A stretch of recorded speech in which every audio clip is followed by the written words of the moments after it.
अस्सलामुअलैकुम, very very good morning to all of you. मैं हूं आपकी मेजबान नबीहा एजाज। न्यू पाकिस्तान में आप तमाम देखने वालों को खुश आमदेद कहती हूं। तो आज के प्रोग्राम में बहुत सारी खबरें और बहुत सारे तज्जिए होंगे, लेकिन प्रोग्राम का आगाज करते हैं। टॉप स्टोरीज सबसे पहले आपके साथ शेयर करती हूं।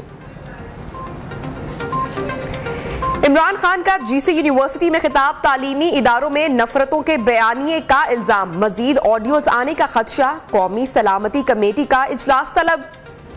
इसाक डार की वतन वापसी, डॉलर डर गया, मईशत की समत दुरुस्त हो पाएगी। मुर्तजा वहाब का इस्तीफा, रोते हुए कुर्सी छोड़ी, लेकिन शहरे कायद के बासियों के आंसू भी तो कम ना हुए। ईरान में सोरिश और एहतजाजी मुजाहिरे, इंटरनेट बंदिश पर अक़वामे आलम के तहफ़्फ़ुज़ात, मामला क्या रुख इख्तियार करेगा। सारा कत्ल केस, अयाज अमीर का खुद मुकदमा लड़ने का ऐलान, कत्ल केस क्या रुख इख्तियार कर सकता है, प्रोग्राम में आपको बताएंगे। क्रिकेट पर दौलत की फरावानी, हॉकी वालों को मिली रोटी ना पानी, अहम खिलाड़ी खेल से रुख मोड़ने लगे। और कोरोना वायरस क्या फिर से सर उठा रहा है, बात करेंगे।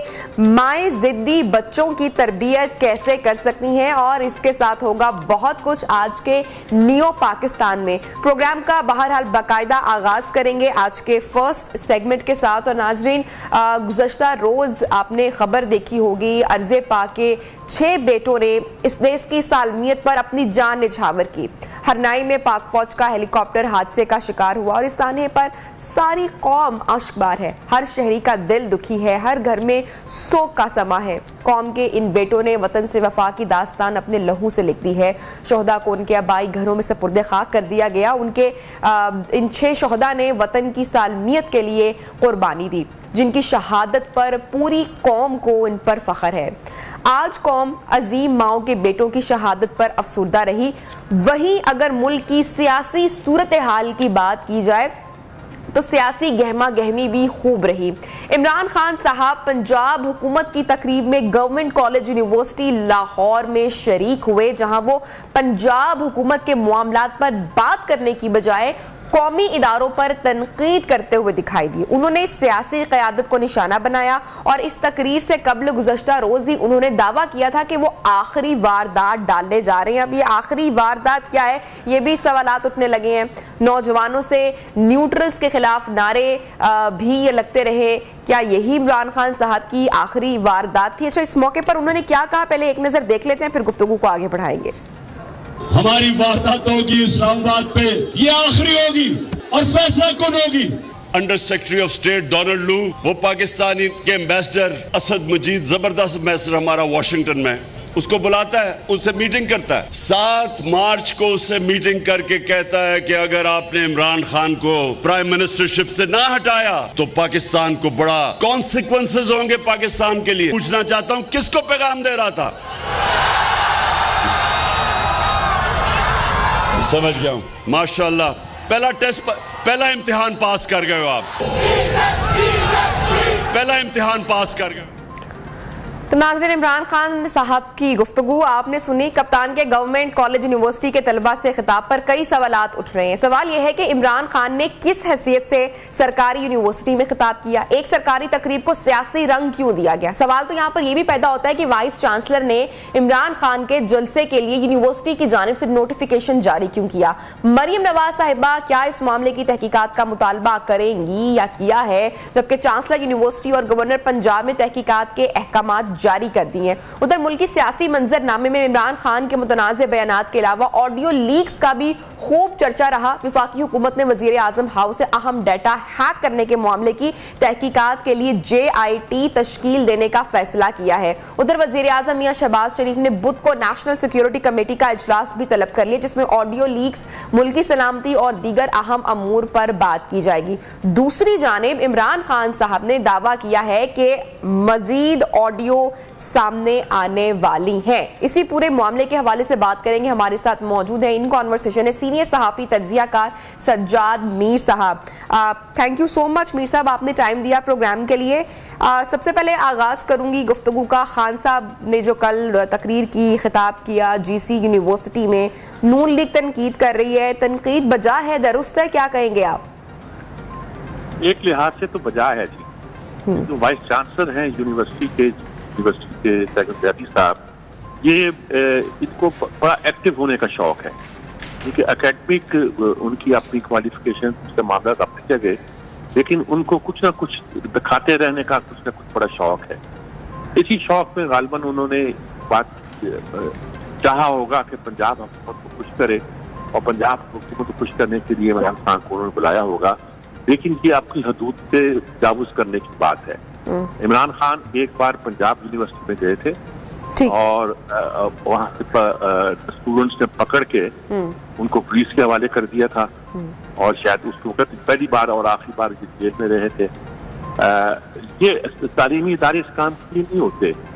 वहाँ जब किसी को बुलाया जाता है तो बहुत ही वो एहतियात के साथ तकरीर करता है, अकेडमिक बात करता है, दूसरी बात करता है, अपने सियासी एजेंडे को लेकर आगे नहीं बढ़ता। भुट्टो साहब गालिबन 62 में या नहीं, उसके बाद 62 में तो नहीं हो सकता। सेनेट में, पंजाब यूनिवर्सिटी सेनेट में उनकी तकरीर बड़ी मशहूर थी, वो मुल्क की खारजा पॉलिसी के हवाले से थी और कुछ और मामला था। इस बात की इम्कान तो होता है कि आप आला लोगों को, अहम लोगों को बुलाएं, लेकिन इमरान ने जो तकरीर की है वो यकीनी तौर पर काफी एतराज है। सजाद साहब, आपने दो बातों का तस्करा किया कि पंजाब हुकूमत को खुश करने की कोशिश, दूसरी जानिब वाइस चांसलर साहब ने जो सियासी जमात के सरबराह की जो तारीफें की, जो तारीफों के पुल बांधे, वो भी तो हम सब ने देखा और उस पर आपका भी वर्डिक्ट क्लियर आ गया। दूसरी जानिब चलें ठीक है, हम मान लेते हैं कि अगर पंजाब की हुकूमत को खुश करने की कोशिश की जा रही है, यहाँ पर हम वाइस चांसलर साहब को ब्लेम भी कर देते हैं कि उनको ऐसा नहीं करना चाहिए था। दूसरी जानिब मैं आपसे पूछना चाह रही हूँ कि क्या ये फिर खास एजेंडे के तहत तकरीर या खिताब नहीं किया गया? क्या वाकई पाकिस्तान की यूथ जो है वो खान साहब के एजेंडे में शामिल है कि वो खान साहब का जो एक एजेंडा है या जो स्लोगन है उनको आगे लेकर चलें? क्योंकि यूनिवर्सिटी में सियासी तकरीर करने का कोई मकसद बज़ाहिर तो नजर नहीं आता, होना भी नहीं चाहिए। देखिए, मुल्क पर एक चेंज आती है, खास तरह की चेंज आती है, पीपल चेंज आती है, यहाँ तब्दीली आती है, उसमें यूथ और ख्वातीन खास तौर पर शामिल होती है।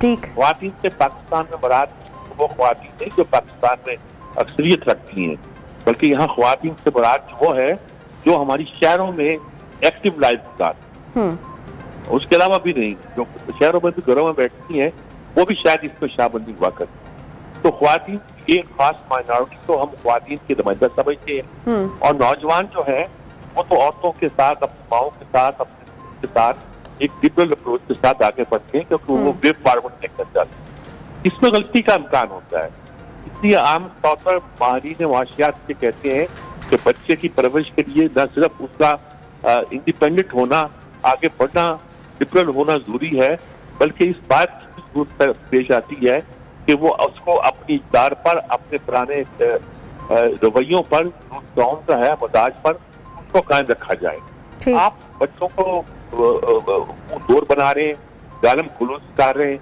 आप उनको लिबरल बना रहे हैं, आप न्यूट्रल के खिलाफ नारे लगवा रहे हैं, क्या करना चाहते हैं आप? अच्छा, अब खान साहब की अगर गुज़श्ता तकरीरों का भी हम जिक्र करें तो ऐसा लगता है कि मुसलसल शायद प्रेशराइज करने की कोशिश की जाती है विफाक को। अच्छा, मुसलसल इनडायरेक्ट नाम भी लेते हैं, मिस्टर एक्स, मिस्टर वाई का भी जिक्र किया जाता है, फिर उन्होंने कहा बाउंसर्स की जगह यॉर्कर का इस्तेमाल किया जाएगा। अब जो उन्होंने कल तकरीर की, उन्होंने बोला कि अब आखिरी वारदात रह गई है। तो ये खान साहब जो इनडायरेक्ट बातों को घुमाते रहते हैं, आखिरी वारदात कप्तान की क्या आप समझते हैं क्या हो सकते हैं? तलबा को न्यूट्रल्स के नारों पर तो शाबाशी मिल चुकी, महज ये बात हो सकती है या इसके अलावा कोई पस मंजर कुछ और है या कुछ और वो कहना चाह रहे हैं? देखो, इस बात को हम अपने भुट्टो साहब के जमाने में देखा था, तो भुट्टो साहब ने वजह से बाहर नहीं आई, वो बार बार करते थे ताशकंद का राज पास कर दूंगा, ताशकंद का राज पास कर दूंगा। अगले दिन से बता दूंगा ताशकंद क्या था, और ताशकंद में पाकिस्तान और जंग के बाद एक मायदा हुआ था, तो भुट्टो साहब नाराज था, दिखाई देते थे, बात अलग हो गए थे, तो वो उसी को खेल खेलते रहे। इमरान खान भी खेल खेल रहे हैं और दूसरा वो प्रेशराइज कर रहे हैं हमारी एस्टेब्लिशमेंट को कि वो उनके इस ताकत के सामने जाए, वो बहुत पॉपुलर है।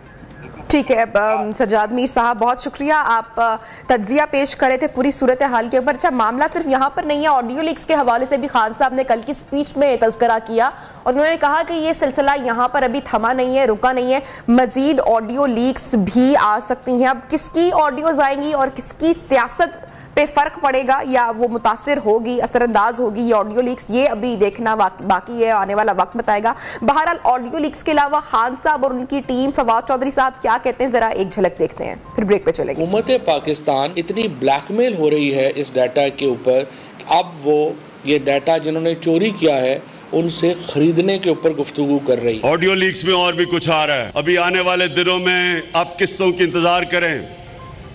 एक ये भी आप सुन रहा हूं मैं आ रहा है कि इमरान खान को, वो मरियम कह रही है अब्बा जी को कि इमरान खान को हम तोशा खाना इलेक्शन कमीशन कह रहे हैं मैं डिस्क्वालीफाई कर दूंगा, इसको फिक्र ना करें।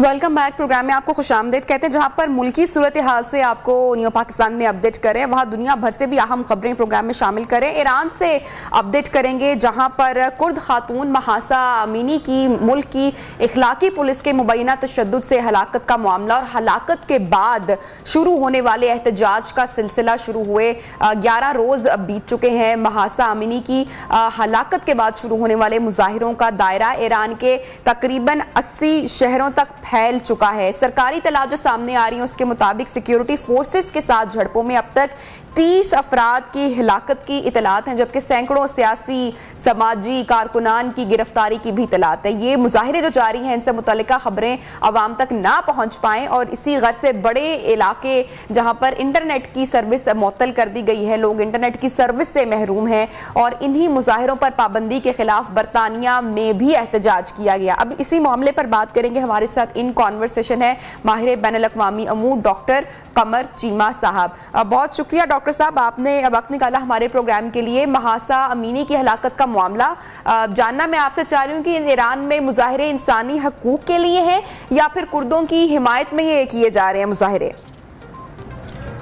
जी नबिया, बहुत शुक्रिया आपका। देखिए, इसमें इंपॉर्टेंट चीज ये है कि एक तरफ तो ईरान के अंदर आपको पता है कि वहां पे वलायत फकीह का एक जो कॉन्सेप्ट है वो राइज है, जिसमें आयतुल्लाह खामनाई जो है और एक खास किस्म की जो रिलीजियस क्लर्जी है वो रूल करती है और वही एक खास स्क्रूटनी के प्रोसेस से अपना प्रेसिडेंट जो है चुनते हैं और फिर उसको कहते हैं कि वो जाके वोट लें। तो अवाम के अंदर काफी देर से एक गमो गुस्सा पाया जाता है कि वहां पे आजादी नहीं है और ये जो लोग प्रोटेस्ट कर रहे हैं वो अपने आप को चिल्ड्रन ऑफ वॉर कहते हैं। वो कहते हैं कि हाँ हमसे लड़ें और हम आपसे वापस लड़ेंगे, क्योंकि ईरान पिछले 40-45 साल से, जब से ईरान के अंदर जो एक रिलीजियस जो विलायत फकीह का कॉन्सेप्ट राइज हुआ और जब से जो है वो एक क्लैरिकल रूल ऑफ ईरान के अंदर आया, तब से ही लोगों के अंदर एक गमो गुस्सा पाया जाता है, क्योंकि आजादी नहीं है, फ्रीडम ऑफ स्पीच नहीं है, फ्रीडम ऑफ एक्सप्रेशन नहीं है और जो खास अगर आपके प्रेसिडेंसी जो है या जो रूलिंग एलीट है उसका जो टिल्ट है वो क्लर्जी की तरफ होना चाहिए। उसका टिल्ट जो है वो आयतुल्लाह खामनाई और जो एक जो मजहबी स्कूल ऑफ थॉट है उसकी तरफ होना चाहिए और वो पॉलिसीज वही अडॉप्ट करते हैं। तो बेसिकली तो लार्जली क्योंकि इकोनॉमिकली बहुत सैंक्शन से गुजर रहे हैं, यूथ को वो फैसिलिटीज नहीं है, इंडिपेंडेंस नहीं है, इंटरनेशनल कम्युनिटी से डिस्कनेक्ट है, अपॉर्चुनिटीज ना होना, फाइनेंशियल चैलेंजेस होना, ग्लोबल सैंक्शंस में रहने की वजह से लोगों के अंदर गमो गुस्सा पाया जाता है। और ये जो मोरालिटी पुलिस है जिसका काम ये है कि वो जो आपको एजुकेशन सेंटर में लेके जाती है ताकि आपको बताया जा सके कि हिजाब क्यों लेके जाया जाए, तो वो यूथ है वो बेसिकली अब सोशल मीडिया का जमाना, लोग अट्रैक्ट होते हैं जो इंटरनेशनल डेवलपमेंट्स हैं। तो मेरा ख्याल है कि ये वो जरूरी चीजें हैं। और जहां पे कुर्दों की बात है वो क्योंकि वो भी उनको भी प्रॉपरली राइट्स नहीं मिल रहे टर्की, ईरान, इराक की वजह से, तो वो जो प्रोटेस्ट उनका होना वो भी एक नेचुरल प्रोटेस्ट है, क्योंकि वो भी सारे अपनी दर्द में वो समझते हैं कि हमें क्योंकि उनको सियासी हकूक नहीं मिल रहे, तो उन्होंने समझा कि ये जो मुआशरती ये हकूक अगर मिल जाएं या हमें फाइनेंशियल राइट्स मिल जाएं तो शायद हमारे जो पॉलिटिकल राइट्स हैं। डॉक्टर साहब, ईरान का अमेरिका पर जो मुजाहिरों की फंडिंग के हवाले से इल्जाम है, मैं आपसे इसके हकायक के हवाले से भी जानना चाहूंगी, दुरुस्त है? देखिए, जहां तक सवाल ये आता है कि क्या अमेरिका जो है वो मुजाहिरीन को फंडिंग दे रहा है, लेकिन पिछले 40 साल से अमेरिका ने जो इतनी पाबंदियां लगाई हुई हैं, डिप्लोमेटिक रिलेशंस तक नहीं है, तो अमेरिका जो है वो ईरान के अंदर किसी किस्म की सियासी तब्दीली लाने में नाकाम रहा है। माजी में 1950s में इन्होंने रजीम चेंज करने की कोशिशें भी की, बहुत कुछ हुआ, लेकिन अमेरिका वो कुछ नहीं कर सका। हाँ, लेकिन यह है कि क्योंकि एंटी अमेरिकनिज्म का सहारा लेता है ईरान की हुकूमत, सहारा लेती है, एंटी इजराइल एंटी अरब सेंटीमेंट्स का सहारा लेते हैं, तो वो एक जिसे कहते हैं ना बड़ी ये जो थ्योरी है, ये जो कॉन्सेप्ट है कि ईरान के अंदर फॉरेन इंटरवेंशन है, वो बहुत ज्यादा बिकता है। और खासतौर पे वो तबका जो समझता है कि जो हमारी जो रूलिंग एलीट है या जो आयतुल्लाहs हैं, ये बेसिकली जो ये कहते हैं कि अमेरिका की इन्वॉल्वमेंट है, तो ये सच्चाई है। लेकिन जो यूथ है वो इस थ्योरी को बाय नहीं करना चाहती। वो समझते हैं कि जिस तरह अरब वर्ल्ड आगे निकल गई है, जिस तरह यूएई में, दुबई में, सऊदी अरब में, कतर में, कुवैत में ये जो तब्दीलियां आ रही हैं, वो समझते हैं कि ये तब्दीलियां हमारे पास भी आनी चाहिए। तो वो उनके अंदर जो रिजेंटमेंट है बेसिकली, तो उसको अब जो डाइवर्ट करना चाह रहे हैं कि जी ये कॉन्स्पिरेसी थ्योरी हो रही है ईरान के खिलाफ। मेरा नहीं ख्याल इसको जो ईरानी अवाम बाय करने की कोशिश करेगी, लेकिन obviously at the end of the day state इस पर जारी बात है हावी होगी। और लेकिन अमेरिका जो है through social media, through international media एक हवा बना रहा है इस प्रोटेस्ट को इंटरनेशनल सपोर्ट देने के लिए और ईरानी हुकूमत के ऊपर प्रेशर देने के लिए, जिसमें बैनुल-अक़वामी अदारे जो हैं, ह्यूमन राइट्स के जो अदारे हैं, वो सारी बात है, इंटरनेशनल मीडिया आउटलेट जो है वो एक ईरान के खिलाफ एक माहौल बनाएंगे ताकि ईरान को प्रेशराइज किया जाए। लेकिन मेरा ख्याल है कि सिर्फ किस हद तक ही है, शायद फाइनेंशियल एड या सपोर्ट इकट्ठी करना, भेजना या कोई मिलिटेंट। डॉक्टर साहब, ईरानी हुकूमत ताकत के इस्तेमाल की धमकी दे रही है, क्या आप समझते हैं ताकत के जरिए एहतजाज को रोकना मुमकिन हो पाएगा? देखिए नबीहा, इसमें इंपॉर्टेंट चीज यह है कि ताकत का जो इस्तेमाल है, जारी बात है उसकी एक लिमिट है। और क्या फौज का इस्तेमाल प्रोटेस्टर्स के खिलाफ किया जा सकता है? अपनी फौज तो अपनी अवाम के खिलाफ इस्तेमाल नहीं की जा सकती। अभी तक तकरीबन 1200 से ज्यादा लोग जो है वो जख्मी हो गए हैं, काफी ज्यादा, कोई 1 दर्जन भर के करीब लोग जो हैं उनकी जानें चली गई हैं। एक बड़े पैमाने पे इस वक्त मुल्क में क्यास है, 40 शहरों में जो एहतजाज हो रहा है, जिसका जारी बारह नेटवर्क जो दायरा कार है वो फैलता जा रहा है। ताकत का इस्तेमाल मसले का हल नहीं होगा, बल्कि ताकत का इस्तेमाल जो है वो हुकूमत को मजीद अनपॉपुलर करेगा और हुकूमत के लिए मजीद मसाइल पैदा होंगे।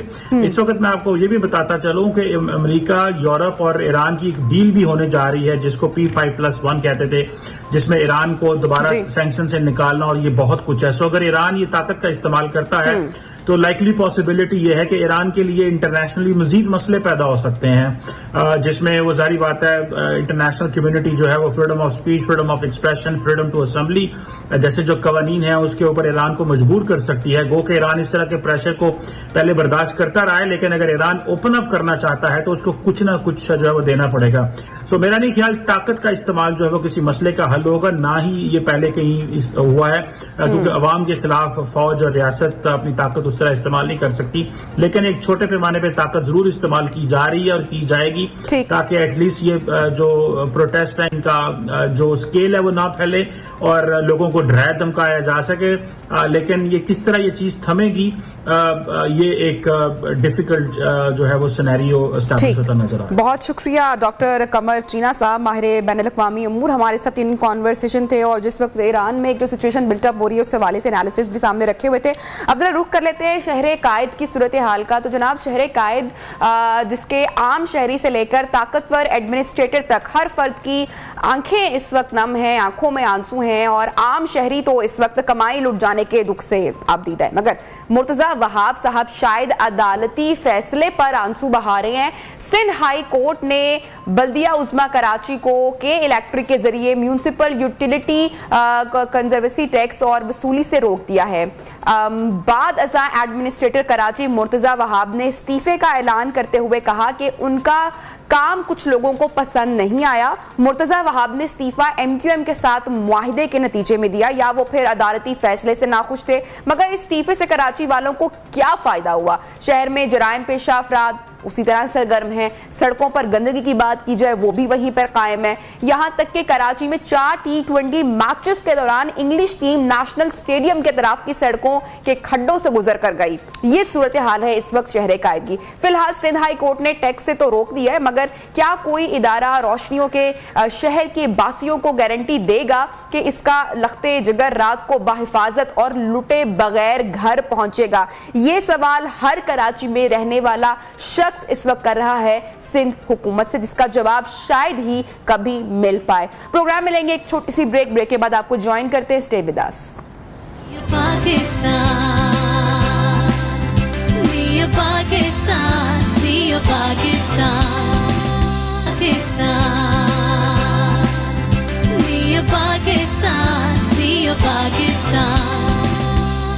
Welcome back. न्यू पाकिस्तान में आपको खुश आमदेद कहती हूँ। मुल्की मईशत जो कि हिचकोले खा रही है, और ऐसे में साबिक वज़ीर ख़ज़ाना इसहाक डार एक बार फिर पाकिस्तान पहुंच चुके हैं, जहां वो आज वज़ीर ख़ज़ाना का मनसब संभालेंगे। मगर उनकी आमद से कबल ही मुल्की मईशत में बेहतरी के इशारे दिखाई दे रहे हैं। जी हाँ नाज़रीन, कारोबारी हफ्ते के आगाज़ पर स्टॉक मार्केट में तेज़ी देखी गई। डॉलर की कदर में भी 11 रुपये कमी हुई। दूसरी जानिब मुल्क इस वक्त सैलाबी सूरत हाल से दो चार है, शदीद महंगाई से दो चार है, जबकि कर्जों की अदायगियों का अज़दहा अभी भी हमको जकड़े हुए हैं। ऐसे हालात में इस वक्त हर एक की नजर इसहाक डार जनाब पर है कि उनके पास आखिर ऐसा कौन सा फॉर्मूला है कि वो मुल्क को इस दलदल से निकाल पाएंगे। इसी मामले पर बात करेंगे। हमारे साथ मौजूद है साबिक वज़ीर ख़ज़ाना डॉक्टर सलमान शाह साहब। डॉक्टर साहब, thank you so much for joining us. Dollar की कदर में एक ही दिन में इतनी कमी, 11 रुपए कमी बताई जा रही है, तो ये डॉलर की डार साहब को सलामी थी, या सिलसिला आगे भी जारी रहेगा? उम्मीद कुछ बांधी जाए। देखिए, ये तो बंदा उम्मीद तो कर सकता है, लेकिन हकीकत तो ये है कि ये डॉलर की जो उतराव चढ़ाव है, ये सप्लाई और डिमांड है मार्केट में। और जिस दिन आपके बहुत ज्यादा डिमांड होती है उस दिन डॉलर की कीमत ऊपर चली जाती है, जब डिमांड कुछ कम होती है तो नीचे आ जाती है, और ये सारा अमल चलता रहता है। दूसरी बात जो आपने की कि उनके आने से अगर कुछ लोगों में जो डॉलर्स उनके पास थे वो मार्केट में ले आए हैं, तो उससे भी एक इम्पैक्ट आ सकता है। लेकिन हमें भूलना नहीं चाहिए कि इस वक्त पाकिस्तान में एक IMF प्रोग्राम चल रहा है जी। उस प्रोग्राम के तहत जो डॉलर की कीमत है वो उसमें स्टेट बैंक इंटरवेंशन नहीं कर सकता, और वो मार्केट फोर्सेस के ऊपर डिपेंड करती है। ये IMF की कंडीशनैलिटी है। ठीक, इसका मतलब ये है कि अगर डॉलर्स ज्यादा से ज्यादा पाकिस्तान में आए, और उनके 3-4 सोर्सेज हैं जहां से वो आ सकते हैं। एक तो आपका है कि आपकी एक्सपोर्ट्स बढ़ जाएं और इंपोर्ट्स कम हो जाएं। दूसरा ये है कि आपकी रिमिटेंसेस और बढ़ जाएं।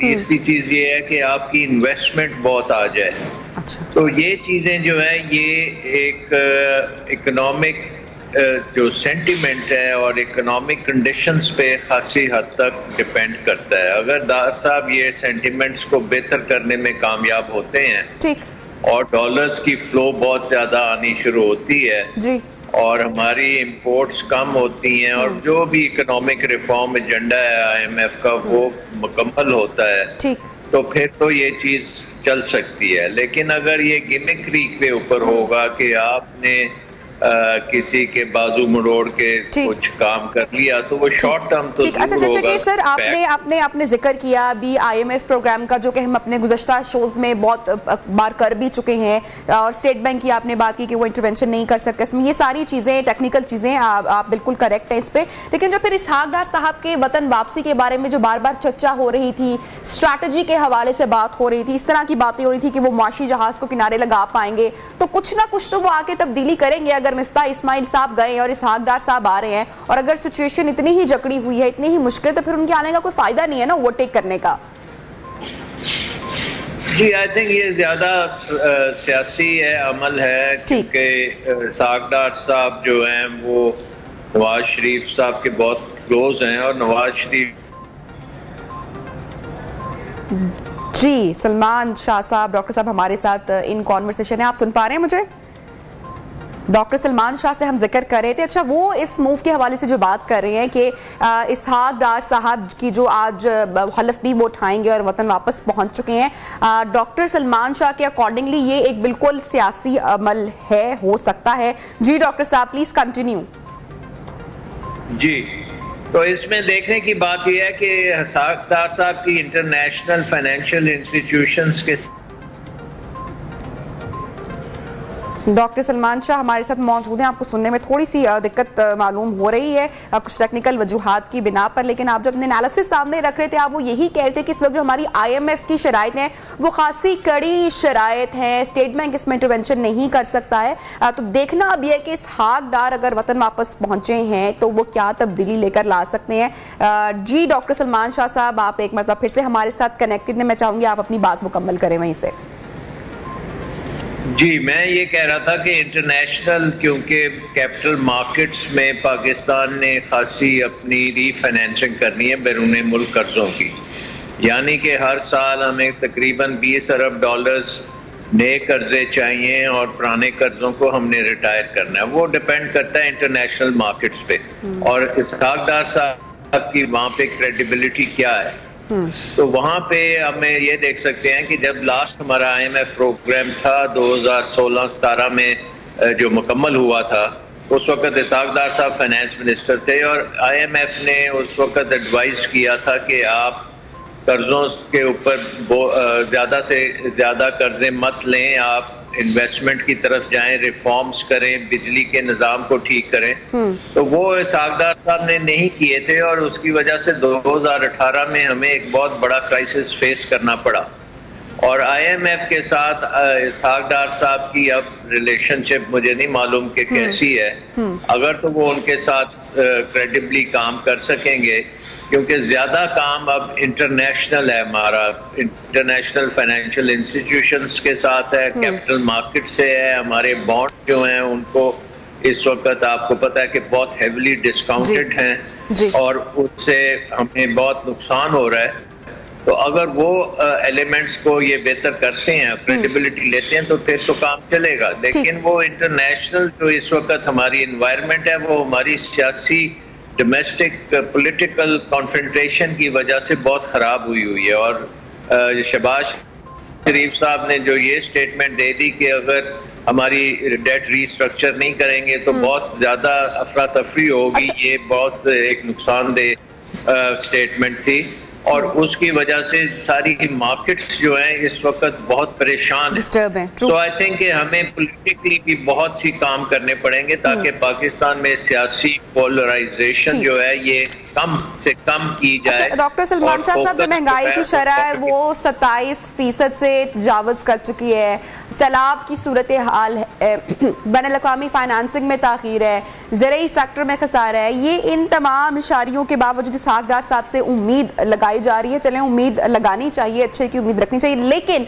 सवाल यहाँ पर यह कि अगर इसहाक डार साहब फेल हो जाते हैं तो फिर हुकूमत के पास नेक्स्ट ऑप्शन क्या रह जाती है, या फिर क्या हिकमत अमली होगी या होनी चाहिए, आप समझते हैं? देखिए, हमारी सबसे इम्पोर्टेंट चीज है कि दुनिया को मैसेज आए कि पाकिस्तान में सियासत जो है वो अब बैक बर्नर पे रखी जा रही है और इकोनॉमिक्स के ऊपर काम हो रहा है। और सियासत का जो है सोल्यूशन, उसमें तो दो ही तरीके हैं, या तो ये सारे मिल के बैठ के फैसला करें कि पाकिस्तान की इकोनॉमी के लिए हम सब मिल के काम करेंगे, और दूसरा फिर अगर ये नहीं हो सकता तो फिर हमें इलेक्शन करने की ज़रूरत है कि इलेक्शन जल्दी से जल्दी हो ताकि एक ऐसी हुकूमत आ जाए जो कि मैंडेट लेके आए और वो फिर इंटरनेशनल क्रेडिटर्स जो हैं उनके साथ बातचीत करके इसको खुश उसलूबी के साथ सर, नई हुकूमत वो कौन सा मैंडेट ले आएगी जो अभी की हुकूमतें या गुज़श्ता हुकूमतें नहीं ला सकी हैं? दूसरा, आपने जिक्र किया कि इकोनॉमी के लिए सबको मिलकर काम करना होगा, वो क्या काम कर सकते हैं जो अभी क्यों नहीं फिर कर पा रही हैं हुकूमतें? अगर इस बात से अवेयर हैं तो फिर देर किस बात की है, फिर क्यों नहीं बैठते मिल बैठ के? उसकी वजह यह है कि पाकिस्तान की सबसे बड़ी पॉलिटिकल पार्टी जो है वो पार्लियामेंट में नहीं है और वो सड़कों पे है। और उनका एक मैसेज जो है अवाम में बहुत पॉपुलर हो रहा है और अवाम चाहती है कि जो रिफॉर्म्स इकोनॉमिकली करने हैं, सोशली करने हैं, पॉलिटिकली करने हैं, वो ये पार्टी को एक किस्म का प्रेफर कर रही है। सो जब तक ये हम फैसला नहीं करेंगे, या तो इलेक्शन का जल्दी से जल्दी अनाउंसमेंट हो और अगले 2-3 माह में इलेक्शन हो के एक नई गवर्नमेंट आ जाती है जिसको जैसी भी हो, अगर वो मैंडेट के साथ आती है तो उसको ज़्यादा सपोर्ट होगी पब्लिक की और वो काम कर सकेगी।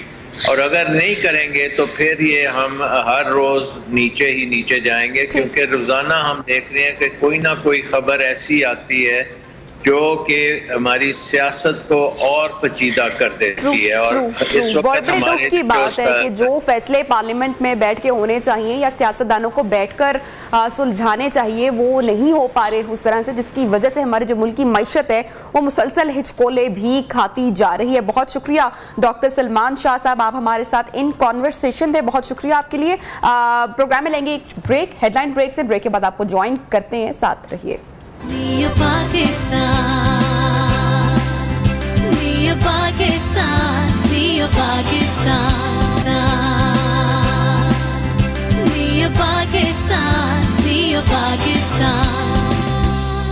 वेलकम बैक और बात करते हैं सारा कत्ल केस के हवाले से। ज़ेरे हिरासत सीनियर सहाफ़ी अयाज अमीर ने अपना मुकदमा खुद लड़ने का ऐलान कर दिया है। अदालत में पेशी के मौके पर अयाज अमीर साहब ने कहा था कि मैं खुद ही अपना केस लड़ूंगा। वाक़े के वक्त चकवाल में था और वाक़े की इत्तला खुद इस्लामाबाद पुलिस को दी। मेरे ऊपर इल्ज़ाम लगाया तो कुछ तो सबूत दे, मेरे खिलाफ कुछ भी नहीं है। मुआशरे में ऐसी वारदातें होती हैं तो क्राइम सीन को तब्दील कर दिया जाता है। पुलिस ने मुकदमा दर्ज किया और मैंने पूरी तफ्तीश में अपना मौक़िफ़ दिया। जबकि दूसरी जानिब अगर बात की जाए तो तफ्तीश के लिए मुल्जिमान के मजीद जिस्मानी रिमांड की इस्तदा की गई, जिस पर अदालत ने अयाज अमीर का मजीद 1 रोज़ और उनके बेटे शाहनवाज का मजीद 3 रोज़ का जिस्मानी रिमांड मंजूर कर लिया है। पुलिस ने अयाज अमीर के बेटे और मुल्जिम शाहनवाज के घर से गैर कानूनी क्लाशनकोफ भी बरामद की है। सारा इनाम का पर्स और शर्ट मुल्जिम के फार्म हाउस से बरामद कर ली गई है। मकतूला के पर्स से यूएई दरहम, अमरीकी डॉलर्स बरामद हुए हैं। पुलिस का इस हवाले से कहना है कि मुल्जिम के फार्म हाउस से मकतूला के पैसों से खरीदी गई कार भी मिली है और ये भी इतलात सामने आ रही है कि मुल्जिम ने मुख्तलिफ औकात में मकतूला से बैरून मुल्क से रकम भी मंगवाई। फिर सारा इनाम के वालिदैन कनाडा से पाकिस्तान पहुंच गए। सारा इनाम की मैयत उनके वालिदैन के हवाले की जाएगी और मकतूला की नमाज जनाजा 28 सितंबर की दोपहर शहजाद टाउन में अदा की जाएगी। इसी सिलसिले में बात करेंगे, हमारे साथ मौजूद हैं सीनियर सहाफ़ी जाहिद गिशकोरी साहब। बहुत शुक्रिया जाहिद साहब, आपने टाइम निकाला प्रोग्राम के लिए। अब एक के बाद एक वाकयात का सामने आना, नूर मुकद्दम, अभी हम उस इंसिडेंट से, उस हादसे से बाहर नहीं निकल पाए थे और अब ये सारा कत्ल केस सामने आ चुका है। कितनी बदकिस्मती है हमारी कि एक के बाद इस तरह के वाकयात रूनुमा हो रहे हैं और ये कोई छोटी जगहों में वाकयात रूनुमा नहीं हो रहे। वैसे तो जहां पर भी हों ये मेरे ख्याल से बहुत ही काबिल मजम्मत है, लेकिन शहर इक़्तिदार के बड़े घरों में ख़वातीन, गैर महफूज पढ़े लिखे लोग इसमें इन्वॉल्व हों, कितने दुख की बात है। एक तो नबिया, थैंक यू, आपने मुझे लाइन पे लिया। ये एज ए रिपोर्टर मेरे कैरियर का जो रीसेंट हिस्ट्री है, तीसरा केस है। पाकिस्तान के मुआशरे में बड़ा छोटा या गरीब अमीर घर की बात नहीं है। औरत को हर जगह एक सॉफ्ट निशाना बनाया जा रहा है। पहला केस मैंने कंदील बलोच का किया था। कंदील बलोच को भाई ने तशद्दुद करके गला दबा के कत्ल कर दिया था और उसको भी इंसाफ नहीं मिला। उसके जो पेरेंट्स हैं उन्होंने खुद केस किया। अल्टीमेटली केस का इल्जाम और जो नतीजा है आपके सामने है। वो एक गरीब खानदान था और कंदील बलोच विक्टिम थी। अब दूसरा नूर मुकद्दम का एक हाई प्रोफाइल केस पाकिस्तान की हिस्ट्री का, इस्लामाबाद में पर्टिकुलरली, वो केस भी आपके सामने है। और अब लेटेस्ट ये केस तीसरा केस है। इस केस में अब देखें, उसके पेरेंट्स पहले पाकिस्तान नहीं आ रहे थे, वो डरे हुए थे। उनको सिक्योरिटी थ्रेट थे कि वो आए अपनी बेटी के इंसाफ के लिए उसका केस कॉन्टेस्ट करें। फिर हुकूमत पाकिस्तान ने उनको इंश्योर करवाया, इस्लामाबाद पुलिस ने, कि आप आ जाएं, आपको इंसाफ यकीनी तौर पर कानून की रोशनी में मिलेगा। तो वो पाकिस्तान पहुंच गए हैं। अब देखना होगा कि ये केस आगे कैसे प्लीड करता है, क्योंकि ऑन द स्पॉट कोई विटनेस अगेन मौजूद नहीं है और वकील कह रहा है, शाहनवाज जिस पे इल्जाम है कत्ल का, वो कह रहा है कि ये ब्लाइंड मर्डर है।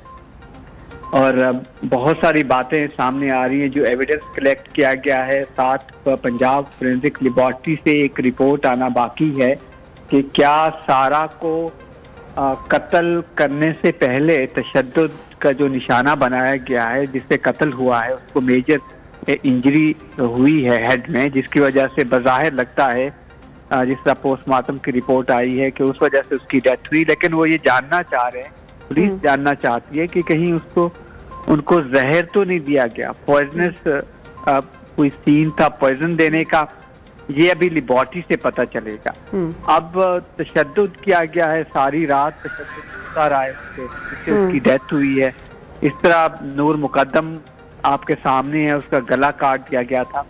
तो खवातीन एक इजी टारगेट हैं, इट डजंट मैटर कि वो किसी बड़े घर में हैं या छोटे। लेकिन मैं यहाँ पे मैं जो बात करना चाह रही हूँ उसे बड़ा छोटे घर से मुराद ये है कि हम जब भी माँ बाप अपनी बच्चों की शादी करना चाहते हैं या उस बारे में सोच रहे होते हैं, तो एक टर्म, एक जुमला, एक फिक्रा या एक सोच, जो माइंडसेट हम देखते हैं कि भाई पढ़े लिखे शख्स से शादी करनी चाहिए, पढ़े लिखे खानदान में शादी करनी चाहिए। तो इससे मुराद मेरी वो है कि अगर कोई लोअर तबके में इस तरह को, तो हमारा माशरा ये कह देता है कि देखो ये कितनी जहालत है।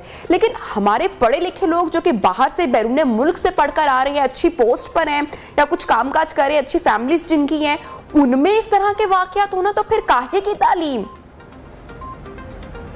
आप बिल्कुल सही कह रही हैं। देखिए, कनाडा में वो पढ़ी है, एक इंटरनेशनल करियर परस्यू कर रही थी, फिर शाहनवाज से आके शादी की है। शाहनवाज आप उसको हैबिचुअल कह सकती हैं। दो पहले खवातीन को वो तलाक। अच्छा, उनसे इंक्वायरी हुई? जो साबका उनकी बीवियां हैं उनको भी अब इंक्वायरी में शामिल किया जा रहा है? कोई स्टेटमेंट उनकी जानिब से सामने आई कि पहले उन पर भी तशद्दुद हो चुका? देखिए, पुलिस इसकी तहकीकात कर रही है, उसका जो कॉल रिकॉर्ड है, उसकी जो हिस्ट्री है, वो तमाम चीज़ें कोशिश कर रहे हैं। मैं भी एज ए रिपोर्टर कोशिश कर रहा हूँ कि जो ट्रैक रिकॉर्ड है, उसका हिस्ट्री, उसकी फैमिली बैकग्राउंड या उसका बिहेवियर जो है गुज़श्ता 10 साल का फैमिली लाइफ का, वो क्या है, उसका रिकॉर्ड कैसा रहा है, ये चीजें अभी इट टेक्स टाइम, और ये अभी हुआ है, वो इतने ज्यादा पब्लिकली एक्सपोज नहीं थे, अभी ये चीजें सामने आ रही हैं। लेकिन खुद अयाज अमीर साहब ने पुलिस को बताया है कि सारा से जब पहली दफा, क्योंकि रिसेंटली ये शादी हुई है, तो सारा से उन्होंने कहा था कि आप ये पहले देख लें कि इसका ट्रैक रिकॉर्ड क्या है। तो वो जो स्टेटमेंट उनका सामने आया है वो आपके पास भी है। लेकिन मैं यहाँ स्ट्रेस करना चाह रहा हूँ कि विमेन पर, कि जिन पर तशद्दुद और ये मुआशरे में वायलेंस जो है वो खवातीन की मर्डर की शक्ल में सामने आ रहा है, और एक बड़ा बैड मैसेज जा रहा है कि एक बाहर से पढ़ी हुई यंग लड़की पाकिस्तान में आकर अपना करियर परस्यू करती है, और फिर आपके सामने है जो उनके साथ हुआ। तो ये एक मुआशरे में एक ऐसी सूरत हाल पैदा कर देता है जो यंग खवातीन अपना करियर परस्यू करना चाहती हैं इंडिपेंडेंटली, और उनको ये मजबूर कर देता है कि वो पाकिस्तान में रहें या पाकिस्तान से बाहर जाकर करें। और दूसरा इम्पोर्टेंट ये है कि मर्डर से, इस तरह के लोग मर्डर करते हैं, they get away with it. ये सबसे बड़ा पॉइंट है, क्योंकि अब ये दो सिमिलर नेचर के केसेस हैं। जिस तरह जाहिर जाफर का केस था, उसमें अप्स एंड डाउन रहा है, फिर क्योंकि वो अमेरिका का शहरी भी है, तो ये पॉसिबिलिटी है कि शायद वो पाकिस्तान से चला जाए, बकिया सजा वहाँ पर गुजारे, ये कोशिश हो रही है। और साथ अब ये कैनेडियन शहरी थी इनाम, और उसकी फैमिली भी, तो कनाडा का हाई कमीशन पाकिस्तान के साथ टच है। अब देखना ये है कि सारा को यहाँ पर इंसाफ मिलेगा, उसका केस कैसे परसू किया जाएगा, उसके पेरेंट्स पाकिस्तान में पहुंच चुके हैं, आगे जाकर इस केस को कंसिस्टेंटली वो कैसे परसू करेंगे, क्या एविडेंस पुलिस ने प्रोटेक्ट किए हैं, पुलिस इस केस के लिए कितनी संजीदा है, ये उसके लिए पुलिस के लिए टेस्ट केस है, जिस तरह नूर मुकद्दम का केस था। तो बड़े लोग इस तरह के वाकयात करके बच जाते हैं। साफ यही एक मसला है जिसकी वजह से ये तशद्दुद और ये रुझान बढ़ रहा है हमारी सोसाइटी में। और फिर देखें इस्लामाबाद, जाहिर साहब, फिर ऐसे सोसाइटी में, ऐसे मुल्क में, ऐसे माशरे में जो एक बेचारा बिल्कुल जो आम इंसान है उसको इंसाफ कैसे मिलेगा या वो इंसाफ की उम्मीद कैसे रखेगा, ये बड़ी दुख पहुंचाने वाली बात है। अच्छा, अयाज अमीर साहब को नामजद किया गया बेटे के जुर्म में। अब वो ये भी स्टेटमेंट दे रहे हैं, उन्होंने ये भी कहा है कि क्राइम सीन चेंज हो जाते हैं जब इस तरह की वारदातें हो जाती हैं। तो उनकी एक्चुअल स्टेटमेंट क्या है? वो शाहनवाज के गुनाह करने से या जुर्म करने से बिल्कुल वो डिनाइल में है या क्या कह रहे हैं? उनकी स्टेटमेंट मैं जानना चाह रही हूँ। देखिए नबिया, ये बहुत अहम है एज ए रिपोर्टर, जब हम इस तरह की क्राइम की स्टोरीज कवर कर रहे होते हैं, इम्पोर्टेंट केसेस होते हैं, इनकी इन्वेस्टिगेशन हार्ड नहीं होनी चाहिए। लेकिन एक चीज जो मेरी ऑब्जर्वेशन में हो, मेरी इंफॉर्मेशन में, मैं आपसे शेयर करना चाहूँगा। देखिए, वो 37 ईयर ओल्ड है, अडल्ट है, इंडिपेंडेंट रह रहे हैं, अपनी वालदा के साथ रह रहे थे। अयाज अमीर से उसका बज़ाहिर एक रिश्ता, ज़ाहिर एक रिश्ता है वालिद का, लेकिन वो उसके साथ नहीं रहते थे। और अडल्ट हैं, इंडिपेंडेंटली ऑपरेट कर रहे हैं, वो ऑन द स्पॉट इस्लामाबाद में मौजूद भी नहीं है। ये बात सही है। अगर आप देखें, जाहिर जाफर जो अपनी माँ और बाप से मुतवातिर 48 घंटे टच था, और मैंने ये स्टोरी की थी कि जो नूर मुकद्दम के साथ 48 घंटे में क्या होता रहा था। तो जाहिर जाफर की घंटों की कॉल थी उनकी अपनी वालदा को और वालिद को उसी कत्ल के दौरान, और उनके वालिदैन को पकड़ा गया। वो कराची में मौजूद थे, फिर आए, अल्टीमेटली उनकी जमानत हो गई। जाहिर जाफर भी अडल्ट था। तो ये अयाज अमीर का कितना रोल होगा, ज़ाहिर है पुलिस इसको देख रही है। बज़ाहिर जो लगता है उसका रोल एक वालिद का जरूर है, लेकिन ये अच्छा, तो ये मौका वारदात पे मौजूद थे जिस टाइम ये हादसा हुआ, इंसिडेंट हुआ, ये इस वक्त वहां पर मौजूद थे या मजीद लोगों के मौका वारदात पर मौजूद होने के कुछ शवाहिद मिले हों, कोई इन्वॉल्वमेंट पुलिस को शको शुबा हो अभी तक? नहीं, देखिए, ये तो क्लियर है, उन्होंने खुद ही बता दिया कि वो यहाँ नहीं थे। उनको बताया गया, जो फर्स्ट कॉल पुलिस की जानिब से जाती है वो उनकी वालदा ने बताया है कि जी ये मर्डर हो गया, पुलिस को बताया गया है। लोकल लोगों ने भी पुलिस को, जब अनरेस्ट था वहाँ पर फार्म हाउस नंबर 46 में, तो बताया गया था।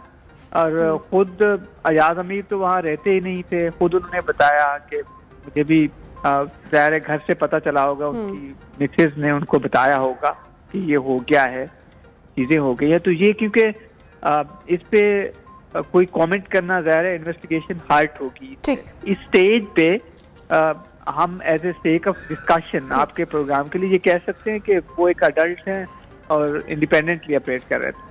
ठीक, बहुत शुक्रिया जाहिद किशकोरी साहब हमारे साथ इन कॉन्वर्सेशन। तो यहाँ पर सवाल ये पैदा होता है कि जो पढ़ी लिखी ख़वातीन हैं, बाशऊर ख़वातीन हैं, खुद मुख्तार ख़वातीन हैं, वो किस तरह से इस हैवानियत का निशाना बन जाती हैं।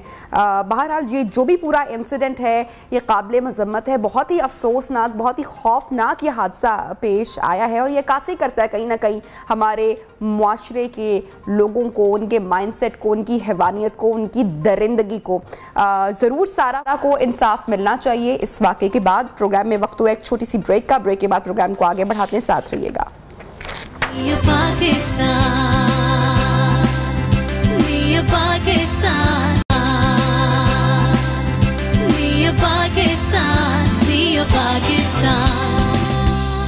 वेलकम बैक न्यू पाकिस्तान में खुश आमदेद। और इससे पहले सेगमेंट का आगाज मैं करूं, जरा पहले चलते हैं रूह अफ़ज़ा के किचन में और जान लेते हैं कि क्या बन रहा है, क्योंकि खुशबू इतनी ज़बरदस्त आ रही है कि हुमा से पूछे बगैर रहा नहीं जा रहा। अस्सलाम वालेकुम हुमा, क्या बना रही हैं? वालेकुम अस्सलाम, कैसी हैं नबिया? ठीक ठाक।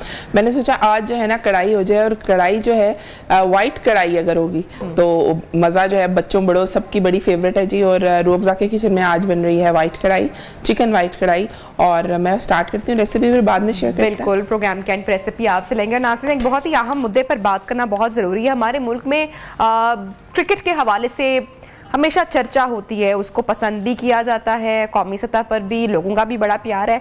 लेकिन नाज़रीन, कौमी खेल हॉकी के साथ मुसलसल नारवा सलूक का नतीजा जो सामने आ रहा है वो भी बड़ा अनफॉर्चुनेट है, और इस हवाले से बात करना बड़ा ज़रूरी है। आज कौमी टीम का हिस्सा कौमी खिलाड़ी उन्होंने कौमी हिस्सा बनने से इनकार कर दिया। हॉकी के 4 वर्ल्ड कप जीतने का एजाज़ रखने वाली कौमी टीम इन दिनों शदीद किस्म की ज़बूहाली का शिकार है। कौमी खिलाड़ियों की मुआशी मुश्किलात हैं कि कम नहीं हो पा रही हैं। पाकिस्तानी हॉकी टीम के 5 खिलाड़ियों ने टीम इंतज़ामिया से इख्तलाफात और माली मुश्किलात के बायस कौमी जो हमारा खेल है हॉकी, उसकी नुमाइंदगी से इनकार कर दिया। इसी हवाले से बात करेंगे। हमारे साथ मानी मौजूद हैं, स्पोर्ट्स एनालिस्ट। मानी, बहुत शुक्रिया आपने टाइम दिया प्रोग्राम के लिए।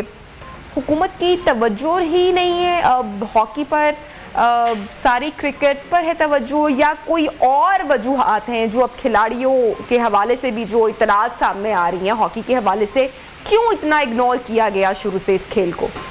देखें, हॉकी जिस तरह से आपको पता है, सब जानते हैं कि हमारा कौमी खेल है, लेकिन कौमी खेल होने के नाते जिस तरह हॉकी को प्रायोरिटीज़ में होना चाहिए था, उस तरह कभी भी हमारी तरजीहात का हिस्सा नहीं रहा।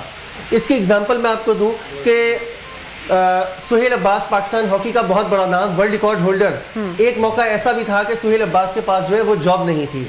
इसी तरह बहुत से खिलाड़ी वो इस वजह से करियर छोड़ गए, बीच में अधूरा छोड़ के चले गए। क्यों? उनके आप देखें, कोई भी गेम जो होता है उसमें प्लेयर जब आता है, ठीक है, टैलेंट अपनी जगह है, टैलेंट से इनकार मुमकिन नहीं होता, लेकिन जब तक आप उसे इंसेंटिव नहीं देंगे, कोई उसके सामने उसको अपना फ्यूचर नजर नहीं आ रहा होगा तो वो उसकी तरफ नहीं आएगा। तो यही अलमिया जो है हॉकी के साथ है कि हॉकी में आपको कोई इंसेंटिव नजर नहीं आ रहा। पहले कहा जाता था कि कौमी हॉकी जो है 100 खिलाड़ियों के गिर्द घूम रही है, फिर कहा जाने लगा 50 खिलाड़ियों के गिर्द घूम रही है, और आज मेरा ख्याल है सूरत हाल ये है कि जो खिलाड़ी टीम का हिस्सा है उन्हीं के गिर्द घूम रही है। आपको कहीं आप बताएं कि लाहौर में, कराची में, कहीं भी आप बताएं, कहीं हॉकी होती हुई नजर आती है? कहीं भी नजर नहीं आती है। उसकी वजह यही है कि आपने डिपार्टमेंट्स बंद कर दिए, डिपार्टमेंटल हॉकी खत्म हो गई, क्लब हॉकी खत्म हो गई, ग्रास रूट पर कहीं आपको हॉकी नजर नहीं आ रही।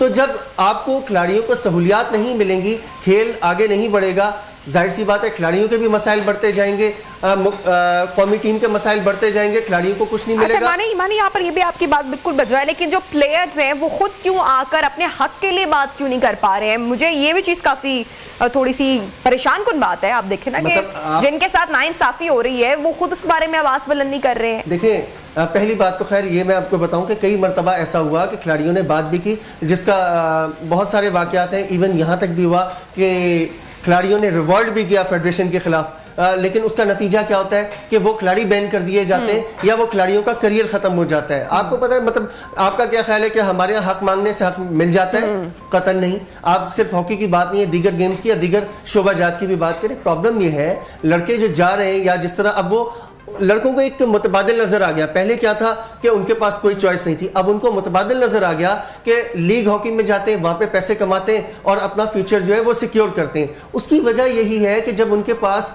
यहाँ पर हॉकी में कोई उनका करियर नहीं है, आपको जॉब्स नहीं मिल रही, आपको फेडरेशन की तरफ से कोई ऐसी खातिर ख्वाह आमदनी नहीं है। जिस तरह क्रिकेट में आप देखें, क्रिकेट में भी चंद दिन पहले की बात है कि डोमेस्टिक क्रिकेटर्स की तनख्वाहों में भी इजाफा किया। और दुख की बात यहाँ पे है कि स्पॉन्सर्स भी हॉकी पर उस तरह से नवाज़ात नहीं करते जिस तरह से क्रिकेट हमारे यहाँ कमर्शियल खेल है, जैसे उसको भी पसंद किया जाता है। तो ये भी एक वजह है कि हमारी जो हॉकी है वो इस हाल का शिकार है। थैंक यू सो मच, आपने टाइम निकाला। चूंकि टाइम की बड़ी कमी थी इसलिए प्रॉपर गुफ्तगू नहीं हो सकी। हुमा, हमारी खाने की डिश अगर रेडी है तो इसको डिश आउट कर दें और रेसिपी भी साथ शेयर करें। बिल्कुल नबिया, करना ये है आपने कि प्याज लेना है, लहसुन लेना है और उसको जो है काट के आपने बॉयल कर लेना है पानी डाल के। और उसके बाद जो है चिकन, उसको आपने थोड़ा सा बटर ले लीजिए, उसके अंदर आपने चिकन को जो है हरी इलायची, जो छोटी इलायची होती है, उसको पहले तेल को गर्म करके आपने उसको थोड़ा सा खुशबू की आने लगे तो आपने उसके अंदर चिकन ऐड कर देना है, साथ में अदरक ऐड कर देनी है और जो बॉयल की हुई प्याज है आपकी और लहसुन है साथ ही उसको आपने मैश करके साथ में ऐड